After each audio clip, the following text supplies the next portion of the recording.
and rolls a cigarette and enjoys the morning sun, which is just starting to warm the lowest of the stone steps.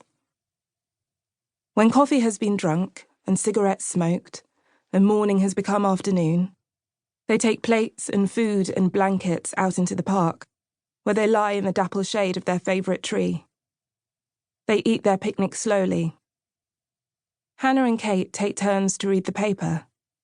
Lissa shades her eyes with the arts pages and groans. A little later on, they open the wine and drink it, and it is easy to drink. The afternoon deepens. The light grows viscous. The chatter in the park increases. This is their life in 2004 in London Fields. They work hard. They go to the theatre. They go to galleries. They go to the gigs of friends' bands. They eat Vietnamese food in the restaurants on Mare Street and on Kingsland Road. They go to openings on Viner Street on Thursdays, and they visit all the galleries and they drink the free beer and wine. They remember not to use plastic bags when they go to the corner shop, although sometimes they forget. They cycle everywhere, all the time. They rarely wear helmets. They watch films at the Rio in Dalston, and then go to Turkish restaurants and eat P-Day and drink Turkish beer and eat those pickles that make your saliva flow. They go to Columbia Road Flower Market and buy flowers in the very early morning on Sundays. Sometimes, if Lissa is coming home early from a party, she buys cheap flowers for the whole house. Armfuls of gladioli and irises. Sometimes, because she is beautiful, she is given them for free.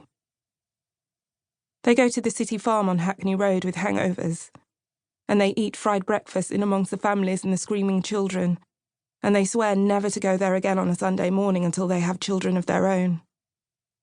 Sometimes on Sundays they walk, out along the Regent's Canal to Victoria Park, and beyond to the Old Greenway, to Three Mills Island, savouring the sideways slice of London that the canal offers up.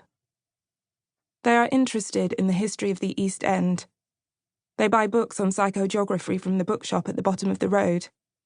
They try to read Ian Sinclair and fail at the first chapter, but read other, more accessible books instead, about the successive waves of immigration that have characterised this part of the city. The Huguenots, the Jews, the Bengalis. They are aware that they too are part of a tide of immigration. If they are honest, they would like to halt this particular tide. They fear encroachment by those who resemble themselves.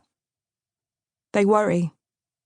They worry about climate change, about the rate of the melt of the permafrost in Siberia.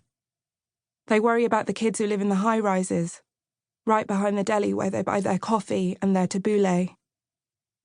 They worry about the life chances of these kids. They worry about their own relative privilege. They worry about knife crime and gun crime. Then they read pieces which suggest the violence is only ever gang on gang and they feel relieved. Then they feel guilty that they feel relieved. They worry about the tide of gentrification that is creeping up from the City of London and lapping at the edges of their park. Sometimes they feel they should worry more about these things.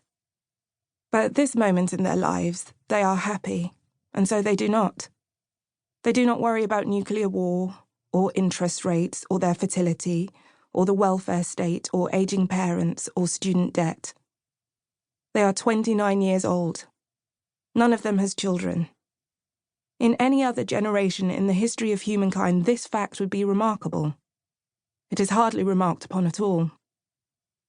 They are aware that this park, London Fields, this grass on which they lie, has always been common land, a place for people to pasture their cows and sheep. This fact pleases them. They believe it goes some way to explaining the pull of this small, patchy patch of green they like to feel they own. They feel like they own it because they do.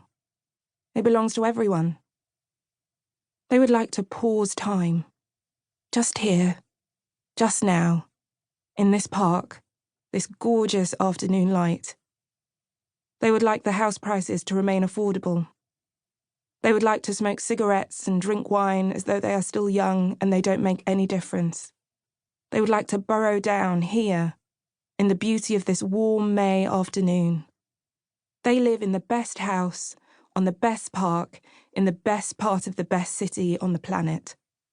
Much of their lives is still before them.